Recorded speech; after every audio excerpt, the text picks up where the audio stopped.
So much. Let's clap for the Lord one more time. He's the one who is worthy of all the praises. He's the King of Kings. He's above every living creature. We want to thank the Lord for this moment. The Lord has blessed us, and we are going to share His word. I want to express my gratitude to Bishop. Thank you very much, my Bishop. I also want to appreciate the associate pastors as well for their intercession and sharing in the ministry. I want to thank you as well, who is present here today. If you have not been here, I wouldn't be here as well. Please, let's clap for ourselves. We got a short time, a limited time, because we have a Holy Communion coming up right after this. But I greatly love the second service. You are dynamic people. Hallelujah. You are dynamic people. N'abantu bafite imbaduko, bafite imbaraga. So I am quite sure that you are going to share the word of God. If you feel like standing up and shout for the joy, if you feel like standing up and join us, dance and sing for the Lord, that is allowed since you're in the house of the Father. I would like us to share the word of God in the book of Acts. Acts chapter 23 from verse 12 through 23. And we shall also read in the book of Hebrew chapter 9 verse 15. Pastor Su, dufashe. There you go. Ibyakozwe n'intumwa bice 23 duhere kuri 12 kugeza kuri 20:33. Kadusome mu izina rya Yesu. Byakozwe n'intumwa ibice 23 murongo wa 12 tugeze kuri 33. Dusome mu izina rya Yesu. Bukeye abayuda baraterana bararahira bahiga yuko batazarya ntibamwe batarica Pawulo. Abahuje inama yo kurahira batyo basagaga 40. Bajya ku batambyi bakuru n'abakuru bati, twarahiye twahize ibikomeye yuko tutazarya tutarica Pawulo. Nuko mwebwe n'abanyarukiko mubwire umutware w'ingabo amumanure amubagezeho, maze mwigire nk'abashaka kurushaho kumenya ibye neza. Natwe turaba twiteguye kumwica atarabageraho. Ariko mwishywa wa Pawulo yumva ko bagiye kumucira igico, nuko araza yinjira mu rugo rw'igihome abibwira Pawulo. Pawulo ahamagara umwe mu batwara imitwe aramubwira ati, jyana uyu muhungu ku mutware w'ingabo kuko afite icyo amubwira. Nawe aramujyana amushyira umutware w'ingabo ati, imbeho Pawulo yampamagaye aranyinginga ngo nkuzanire uyu muhungu kuko afite icyo ashaka kukubwira. Umutware w'ingabo amufata ukuboko aramwihererana aramubaza ati, icyo ushaka kumbwira ni iki? Aramusubiza ati, Abayuda bahuje inama yo kukwinginga ngo ejo uzamanure Pawulo umujyane mu rukiko, nabo bigire nk'abashaka kumubaza ibye ngo barusheho kubimenya neza. Ariko ntubumvire, kuko abantu babo basaga 40 bamwubikiye. Barahiye bahize yuko batazarya ntibanywe bataramwica, kandi none biteguye bategereje isezerano ryawe. Umutware w'ingabo asezerera uwo muhungu, amaze kumwihanangiriza ati, ntugire uwubwira yuko mburiye ibyo. Nuko ahamagara abatwara imitwe 2 arababwira ati, mwitegure abasirikare 200 bo ku Gikayisariya n'abagendera ku mafarashi 70 n'abafite amacumu 200 bagende nijoro isaha 3, kandi bashaka inyamaswa ziheka kugira ngo bazitwareho Pawulo bamushyikirize Feliki umutegeka mukuru ari muzima. Yandika urwandiko ati, Nyakubaha Feliki mutegeka mukuru, njyewe Kirawudiyo Rusiya ndagutashya cyane, ndakumenyesha yuko uyu muntu yari amaze gufatwa n'abayuda bari bagiye kumwica. Mpubukana n'ingabo turamukiza, menye ko ari umuroma. Nuko nshatse kumenya icyo bamurega icyo ari cyo, mujyana mu rukiko rwabo. Mbona yuko aregwa impaka zo mu mategeko yabo, ariko ntacyo yarezwe gikwiriye kumwicisha cyangwa kumubohesha. Bukeye mburiwe yuko benda kumwubikira, mukohereza uwo mwanya, kandi ntegeka abarezi be ko bamurega imbere yawe, nuko murabeho. Nuko nijoro abasirikare bajyana Pawulo nk'uko bategetswe, bamujyana muri Antipatiri. Bukeye bwaho basubira mu rugo rw'igihome, basiga abagendera ku mafarashi ngo abe ari bo bamujyana.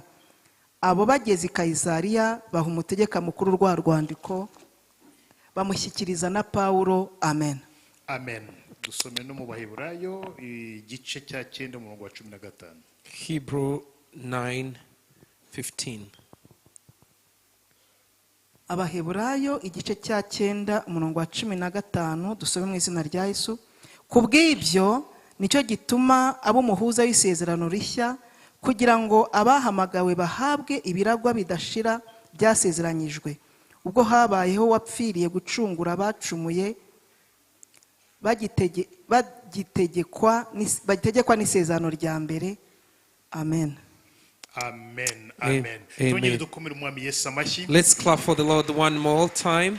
Nagira ngo dusangire ijambo kuri iki gicamunsi. I would like us to share the word of God in this afternoon Nahayemo tuvuga ngo with the theme, humura uzagerayo amahoro. fear not, you shall make it your destination. Humura uzagerayo amahoro. Fear not, you shall make it peacefully. Bwira umutima uti mutima wanjye humura. Tell your heart, be at peace, Nzagerayo amahoro. I shall make it peacefully. Ushobora kwibaza aho uzajya hariho. You may wonder where you will be going, Aho uzagera amahoro ni he? the destination where you shall find peace. Urugendo turimo nk'abakristo The journey we are on as Christians, n'ubuzima bwa buri munsi. it is daily life. Ubuzima bwa buri munsi bwacu Our daily lives, n'urugendo dukora. it is a journey that we make, Urugendo rugana Isiyoni mu ijuru. a journey heading to Zion in heaven, Urugendo rugana ku nzozi zacu za buri munsi. the journey that leads to our dreams, Urugendo rugana ku cyiza. the journey leading to us to something good, Urugendo rugana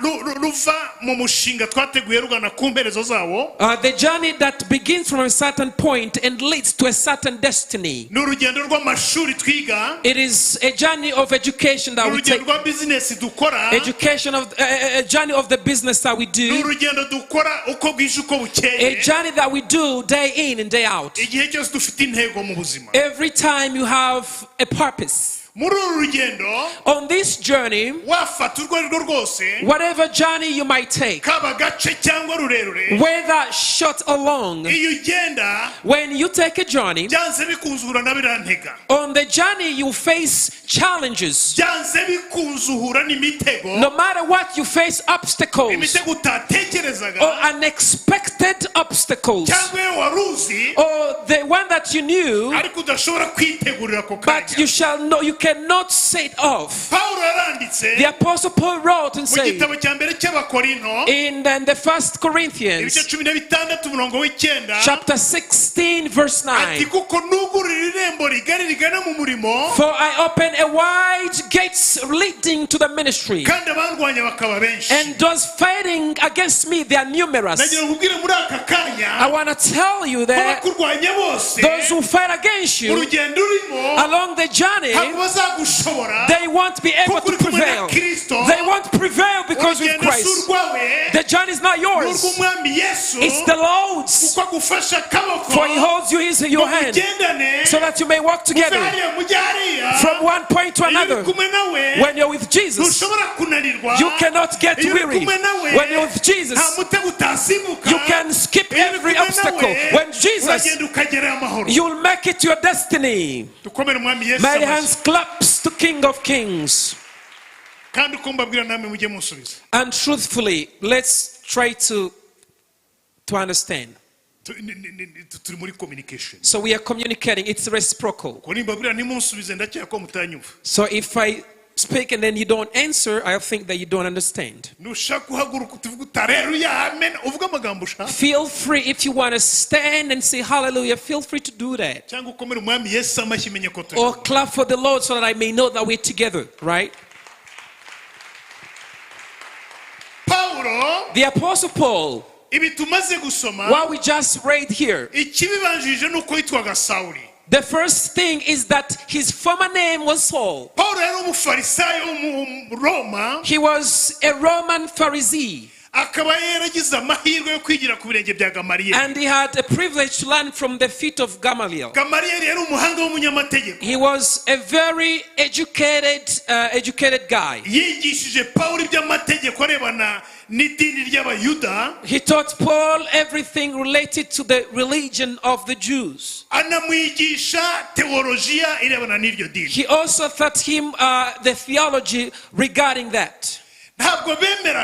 They did not believe those who proclaimed the name of Jesus. And then Paul, when his former name was Saul, every day he would ask for letters from the government that would give him a permission to capture all the Christians and torture them and beat them and imprison them, and some were even killed. This was a very difficult time to torture the believers. It was such a difficult time. When we see today, we realize that Christians are still tortured across the world. The statistics show today over 330 million are still tortured, which means 1/7. But those who are mostly tortured, they are the one who moved out of the denominations and came to a church. Right, mighty hands clap to King of Kings. Let's clap for the Lord. The Apostle Paul, he left Jerusalem for Damascus, so that he may torture the believers who were there. He had a letter from the high officials, and he wanted to capture the believers, so that he may take them to Jerusalem, and then he may put them into prison, and then to be beaten to death. Nonetheless, Jesus, who always defends his friends, he did not accept it. I want to tell you that whoever wants to torture you, Jesus is your best friend. He won't let them. Jesus doesn't like torturing. He doesn't approve of it, because you are his friend and he's your great defender. And he said, my son, my daughter, my friend, fear not, I'm with you. No one will torture you. No one will torture you. No one will able to overcome, because I'm with you. And I'm with you. The one who's in others, but the one who is in you is greater than them. Let's clap for him. When Paul came to Damascus, along on the road, Jesus appeared to him. He fell down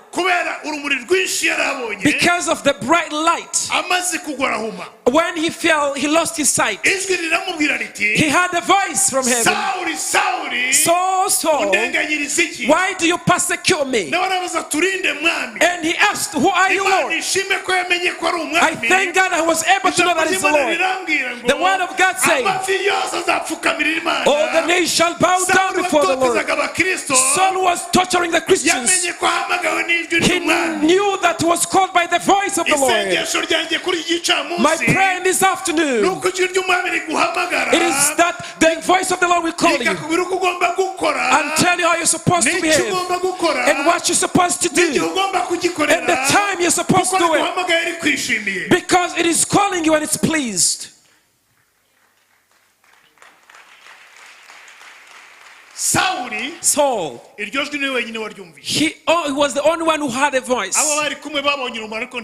The companions did not hear the voice. The voice answered and told him, it is I, Jesus Christ of Nazareth, you are torturing every day. He spent 3 days blind. And then he was slowly taken to Ananias. Ananias was supposed to pray for him and even baptize him so that he may become a person. When Ananias baptized him, the soul became Paul. My prayer today is that the Lord will change your name in this afternoon. The one who was that evil woman will become into the one who was that evil child will become into an upright child. The one who was poor will become rich. May the name change your name. Saul. Getting his name changed is like being given a new covenant. It's like having an alliance with Jesus. We read in the book of Hebrews chapter 9, for this reason Christ is the mediator of a new covenant, that those who are called may receive the promised eternal inheritance. Jesus, who is the mediator, those who have been called, those who serve the Lord, those who receive salvation for Jesus Christ, because he's the mediator, for us to receive a new inheritance in a new covenant, the new promise that is special, a unique promise that unites us with Jesus, that's helped us to relate with him day in and day out. When you look at the Bible, we realize there are 8 fundamental promises. Among the 8 fundamental covenants, God had this covenant with a man, or he had it with humans. When we speak of the covenant, let's understand this as a covenant. Yes, alliance. An alliance. So this alliance, among the 8 covenants, you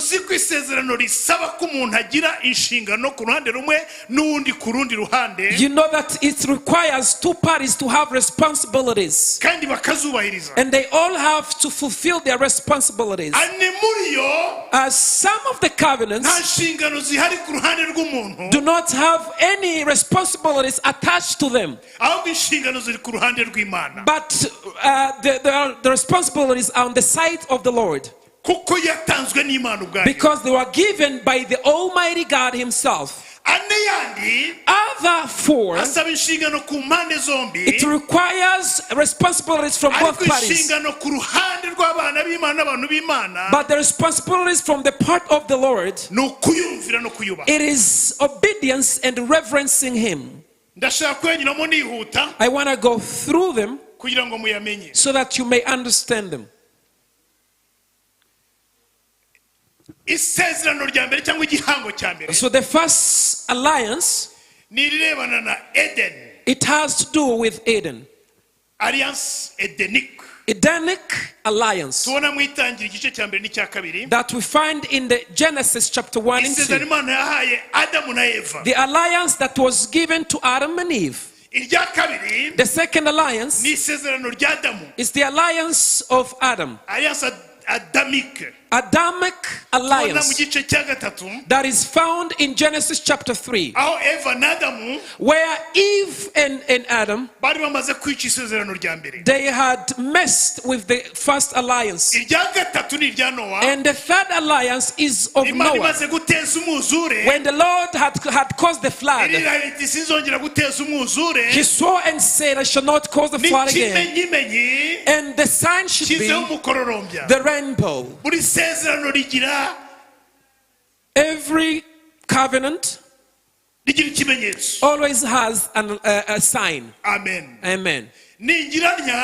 When I do this, those who look at me, they wouldn't wish to come and say that I can marry them. No. Because this alliance, the ring on my finger is a sign that I have an alliance with my wife, which is why the rainbow was there as a symbol to the whole universe that he shall not destroy the world with water or flood. And the fourth alliance, it is Abrahamic alliance where God chose him to be the father of the whole nation. It's also read in the book of Genesis 14 and 17. And the fifth is of the Israelites, the people of God. And the sixth alliance is Mosaic on the mountain Sinai, when he brought the 10 Commandments. It is found in the book of Exodus chapter 19. The seventh is of David, where God gave him the authority, told him that the authority will always be in his household. Those are the alliances that I can call the alliances of the patriarchs. It is an alliance that all the patriarchs shared. But the eighth alliance, it is a new alliance. It's a great covenant. We, the children of God, that we had with Christ Jesus, when he died on the cross, he was crucified on the cross, buried and spent 3 days in the grave. On the third day he rose. He went to heaven, and now he's sitting at the right hand. He is at the right hand of the Father, the King of Kings. He is our best friend, the one we see every day. That is our alliance, our covenant with the Lord. Saul, therefore, he had the promises of the ancestors. He had the alliances with I had the alliances.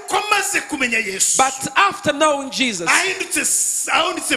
when his name was changed to Paul, he tapped into new alliance with Jesus Christ.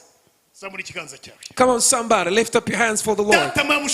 Heavenly Father, all the alliances we had with our sisters, on purpose or not on purpose, we nullify them in the name of Jesus. We nullify them in the name of Jesus. The power of the generation curses, we refuse them in the name of Jesus.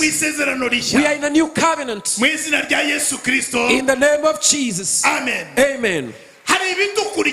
There are things that always come behind us in the power of the generational curses. Those covenants, there are those who do it yet we don't know. Those alliances or covenants, they always have repercussions. But in Christ Jesus, we are a living creature. The old are gone, the new have come. We are living creatures, new living creatures. The power of the blood of Jesus works within us now, takes over and make us repent. Mighty hands clap to King of Kings.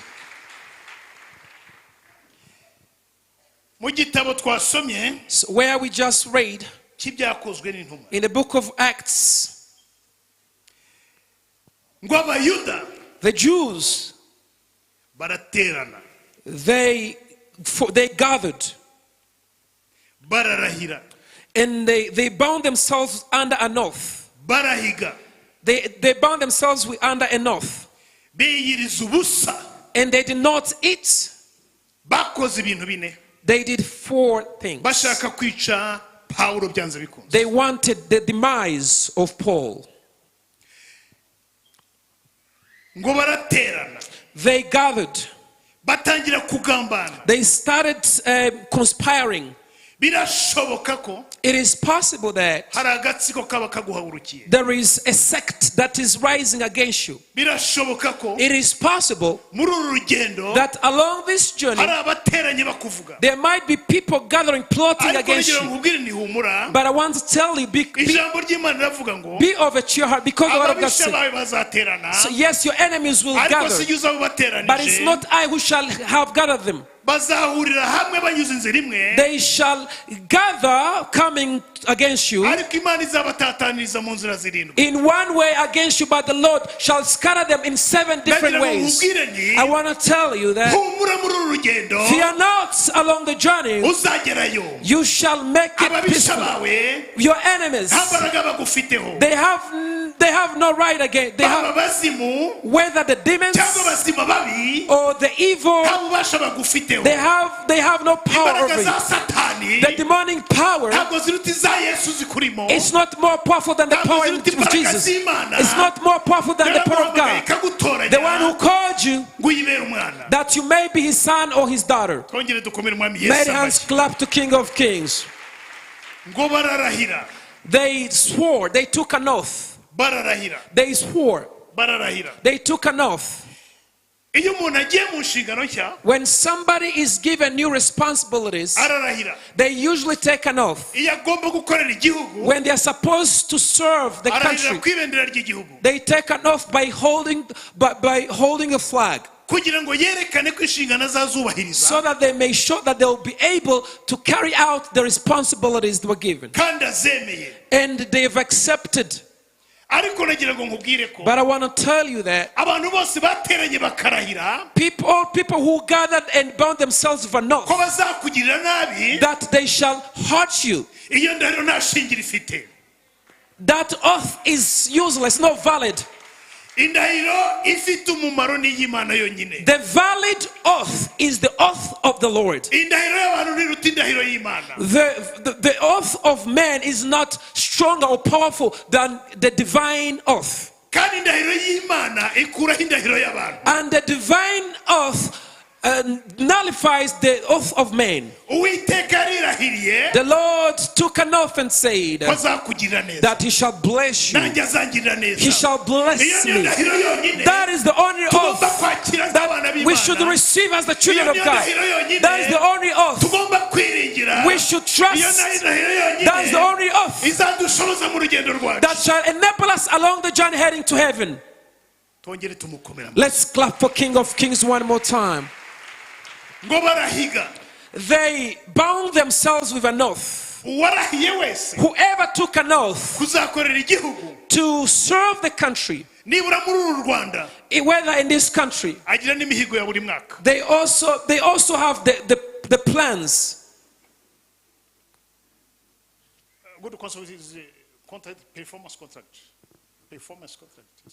Performance contract. Performance contract, thank you.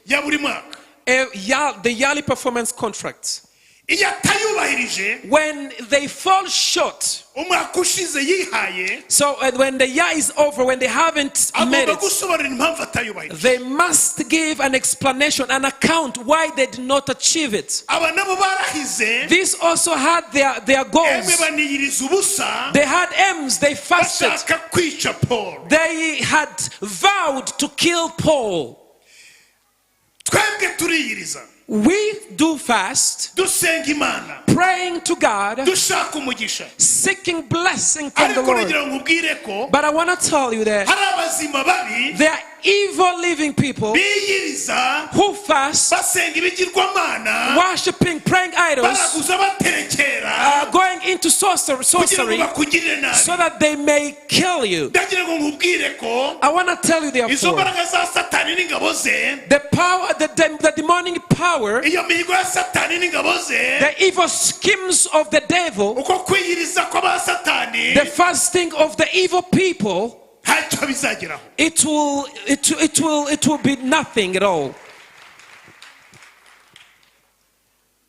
Ngo barahiga, They bound themselves under an oath. bariyiriza. They fasted.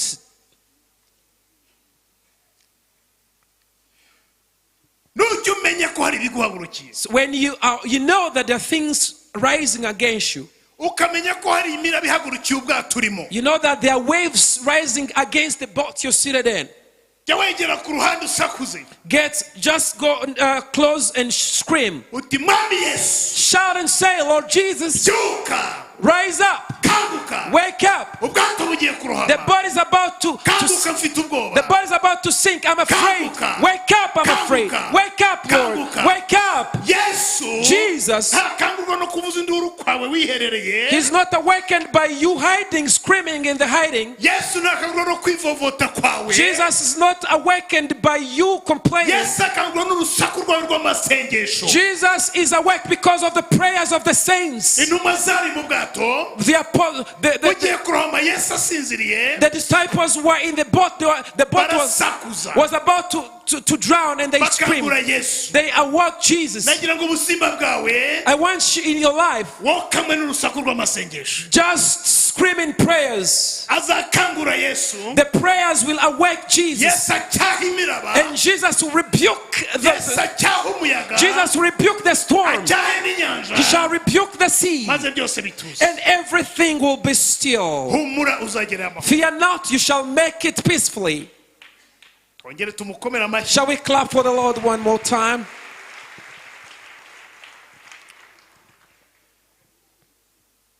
Ngo baraterana ari 40, They conspired. They were more than 40. ari 40. They were more than 40.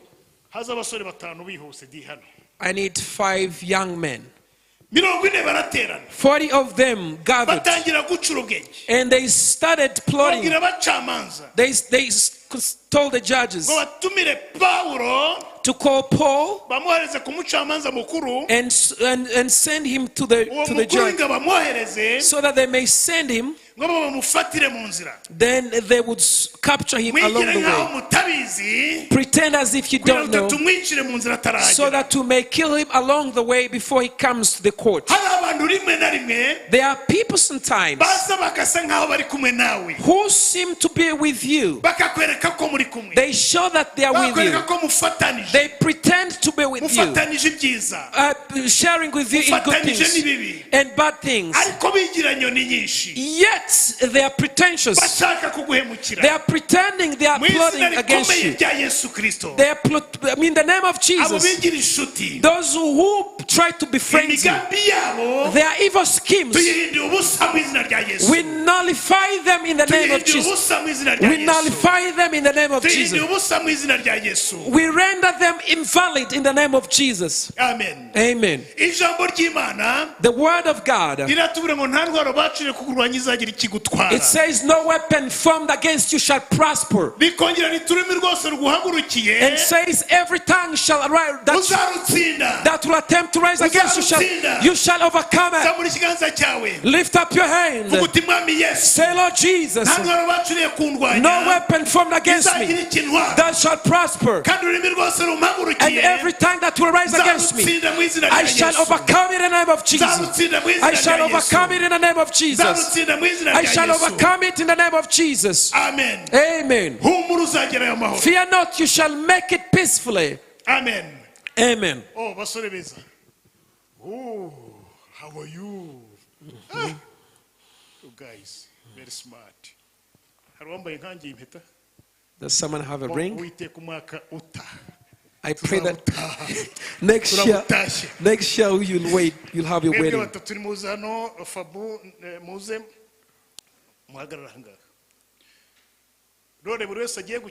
So the role everyone is going to have, fear not. Fear not whether it's a good role or not. You stand right behind there. You step forward a little.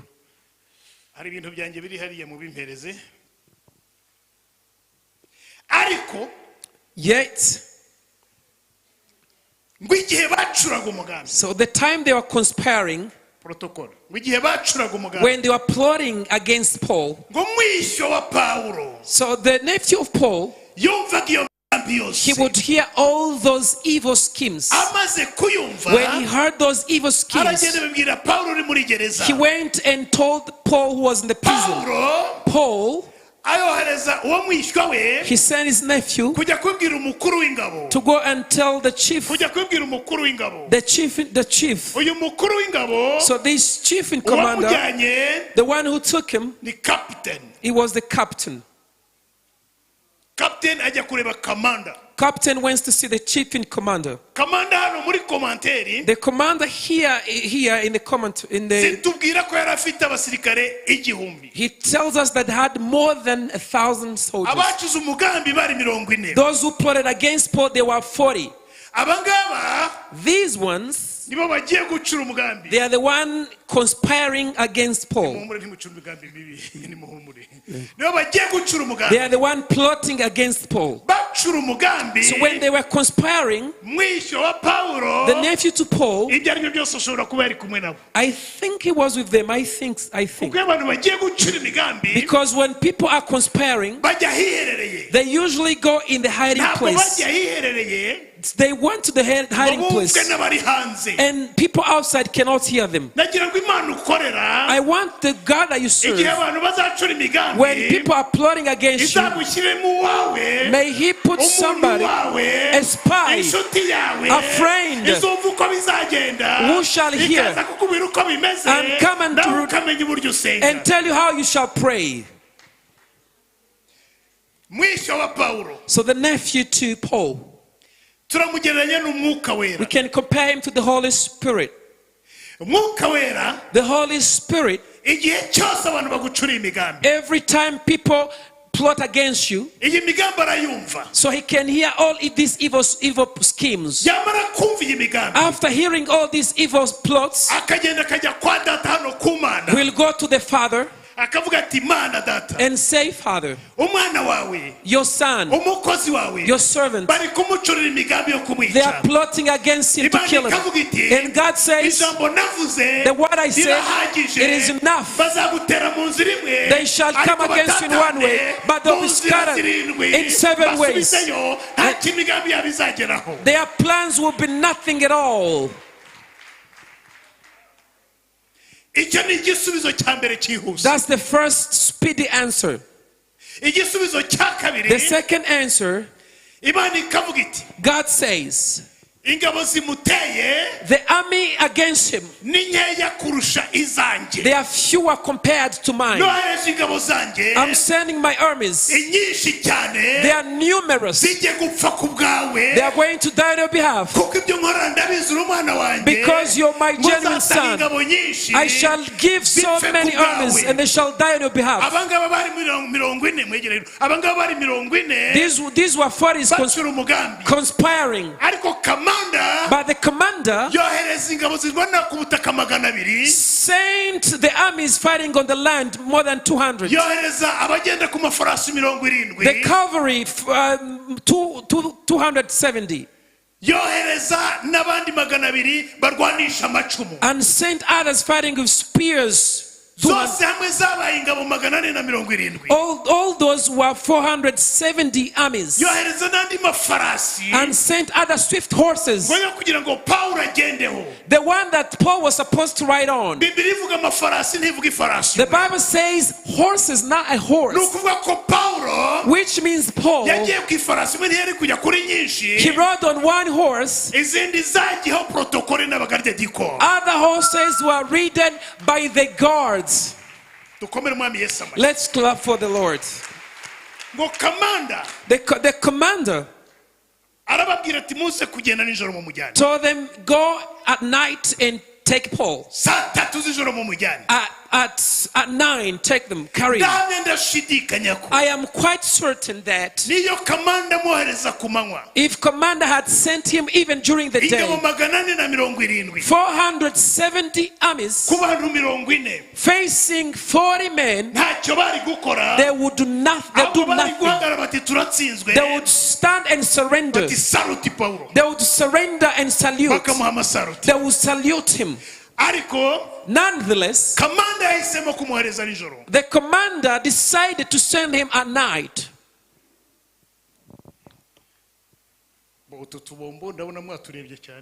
I see you're looking at my sweets. I usually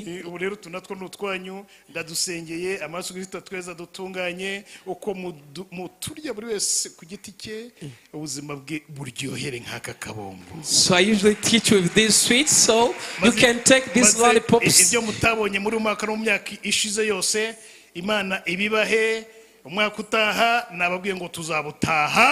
As you eat these sweets, may you see the goodness of the Lord next year. Thank you so much for helping me out. You may resume your seats. May God bless you richly. God bless you.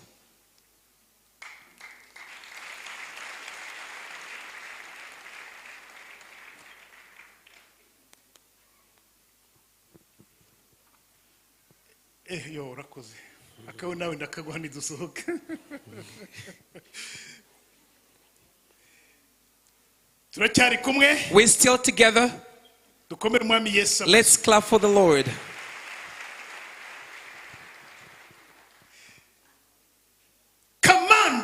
The commander, when he had sent the army,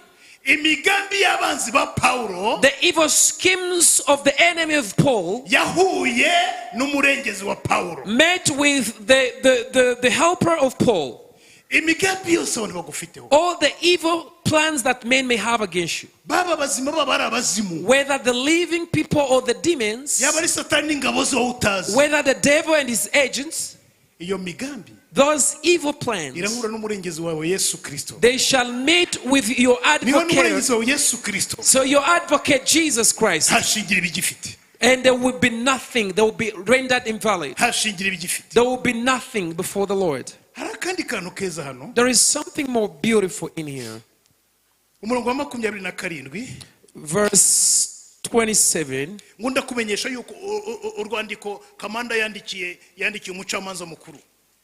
The letter that he wrote.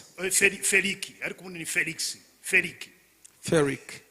aravuga ngo ndakumenyesha yuko uyu muntu yari amaze gufatwa n'abayuda bari bagiye kumwica nkubukana n'ingabo turamukiza. Wow. Ngo hubukana n'ingabo baramukiza. He came with the troops and then they saved him. What does it mean? Coming swiftly, doing something that was unexpected. It is coming swiftly, doing something he came swiftly with 470 armies to save Paul. My prayer today is that the Lord will come swiftly with his armies to save. May the power of the Lord come to save you. May the power of Christ come to save you. Come out. Come suddenly. Hallelujah.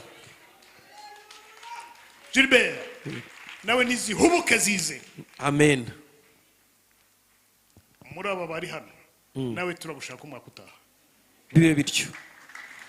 Amen. Hallelujah.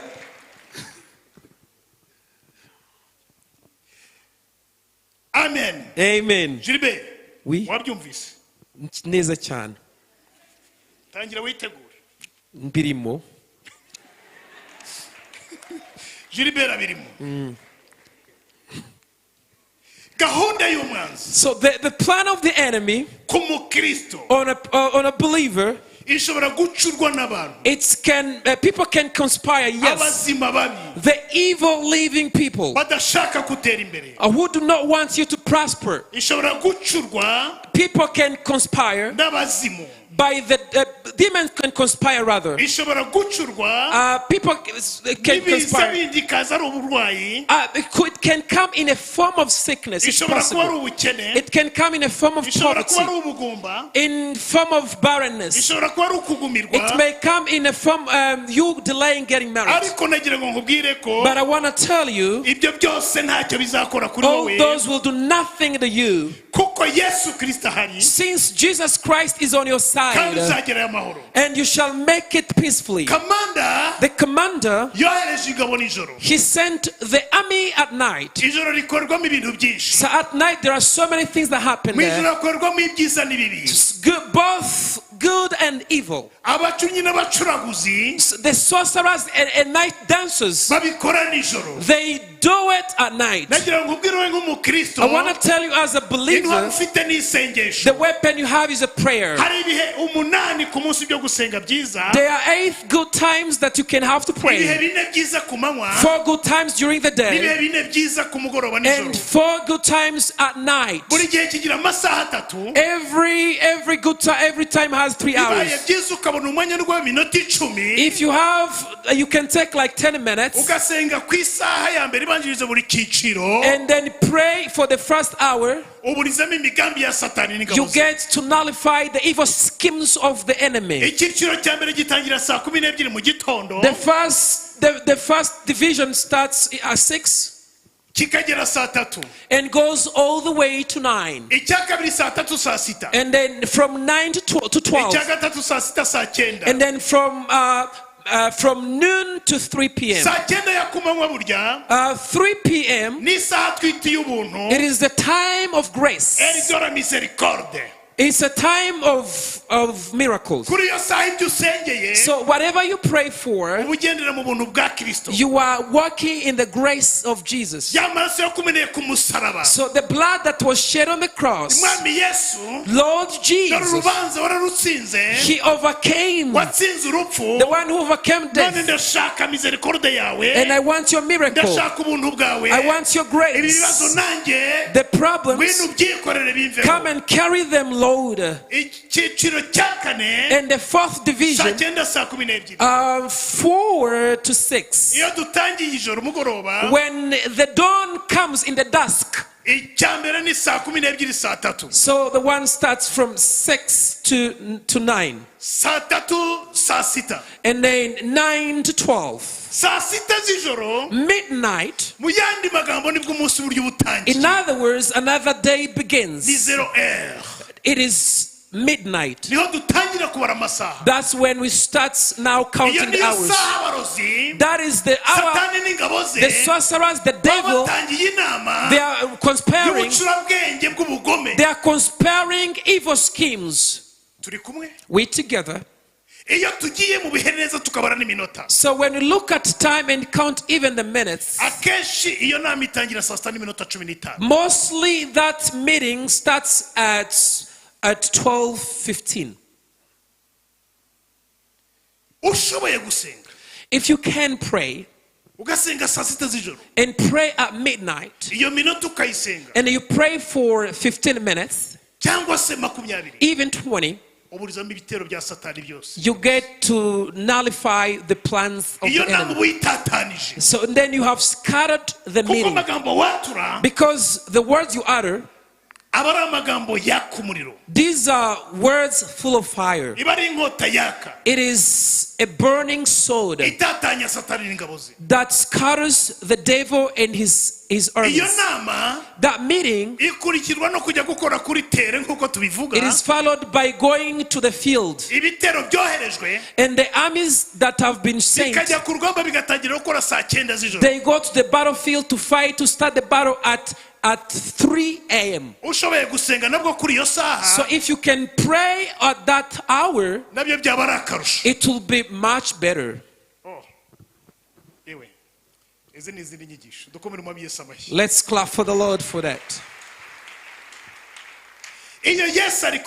When Jesus is with you, everything works out well. When Jesus is with you, you can make the journey peaceful. A lifestyle of a Christian that is in Jesus Christ, his life is full of challenges. The Apostle Paul, he was scourged, more than 50 scourges, more than 50 whips, including the whip that they beat Jesus, the whip that usually comes off with the flesh. The ark that he went into, he had 5 accidents. The Apostle Paul, he went through obstacles, but he endured so that the church of Christ may be able to stand firm and wavering. Just read it in the 2 Corinthians chapter 11 from verse 24 to 27, if I may say. God kept protecting Paul. The Apostle Paul had the mission of evangelizing. It was impossible for him to die without finishing his mission of evangelization. The lifestyle of a believer, it is like this ball. This ball, the enemy, the sorcerers, the devil and his agents, when they see you, they press you down, they push you down. As they push down, they will push hard, but the ball, and Jesus says, though they are pressing hard, it bounces.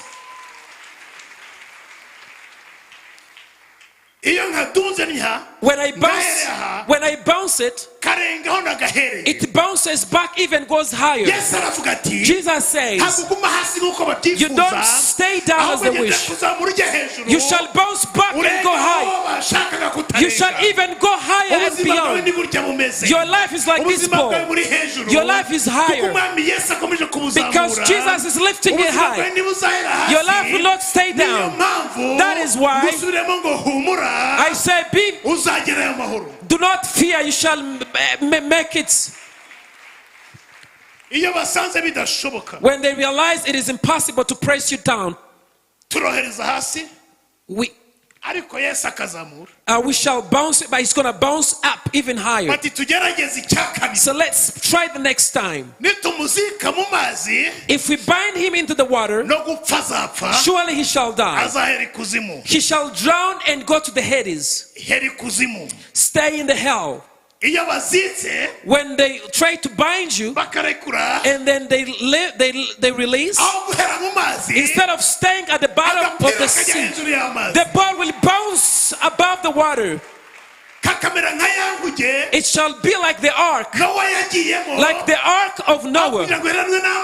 Instead of remaining down, it floated over the water so that God may fulfill his promise. Your life, whoever wants to push you down,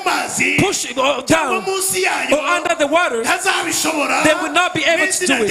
In the name of Jesus, because you are up high, you are not meant to be down. You are with Jesus. You are the King of Kings, the King of Kings, the King who overcame death, the good King. Hallelujah, hallelujah. Glory, hallelujah.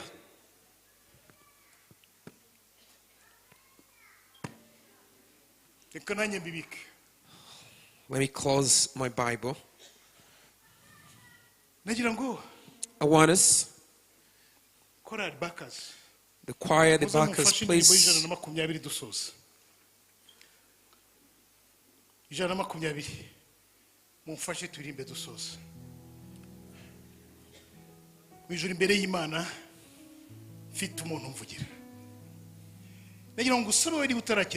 So I want to ask you to request, if you haven't received Christ as your Lord and personal Savior, if you haven't received Christ, step forward quickly so that we may pray for you. We are not going to keep, because Jesus wants to take you from one level to another, so that your life may be likened to the life of the ball. If you haven't received Christ, please come forward. Do not be afraid. Come forward. Do not be shy. Do not be deceived by the devil. Do not be pressed down by the circumstances. Could you please stand and join us as we sing this hymn? Those who want to receive Christ, you may step forward and then we shall pray for you as we sing this song.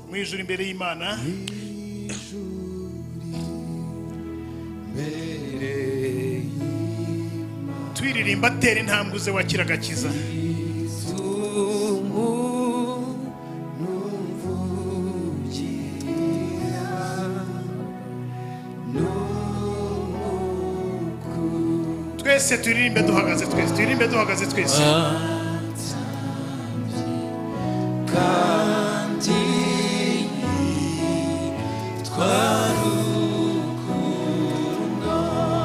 Abatarakira agakiza mutera intambwe imbere, mutera intambwe imbere.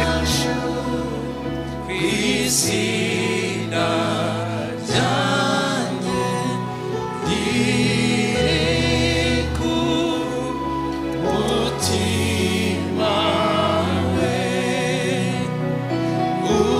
ugana gira amazi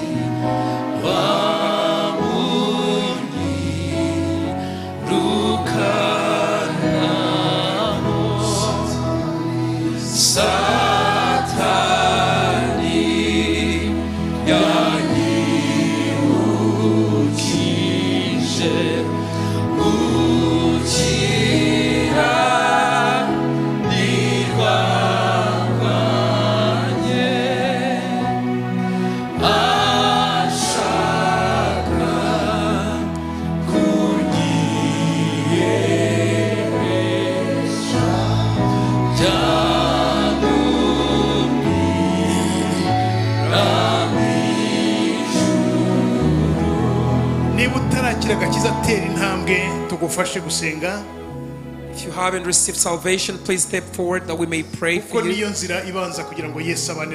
because that's the first step. That's the first step to enter into the grace of God. Please step forward.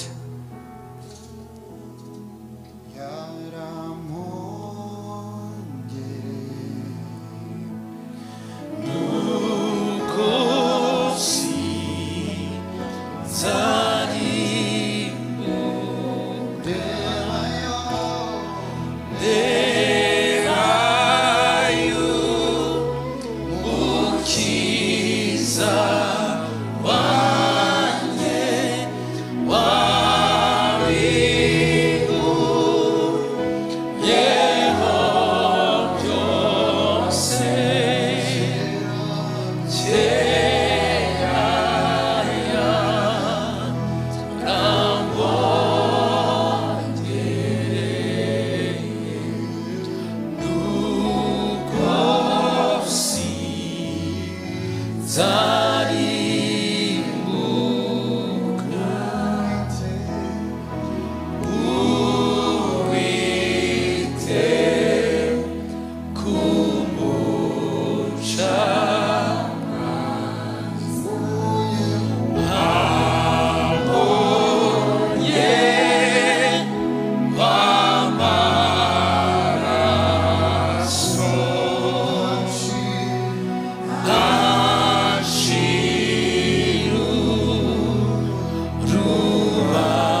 We're about to pray now.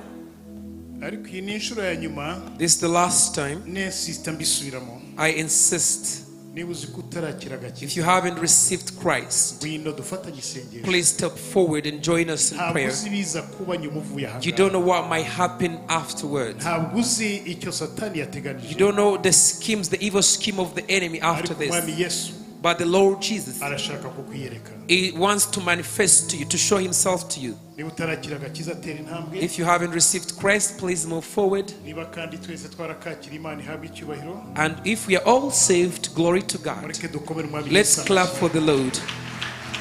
Tugihagaze, As we are still standing, mureke twakire umushumba mukuru. let's welcome the bishop Azadufashe to come and help us gusoza iri teraniro. to finish this service.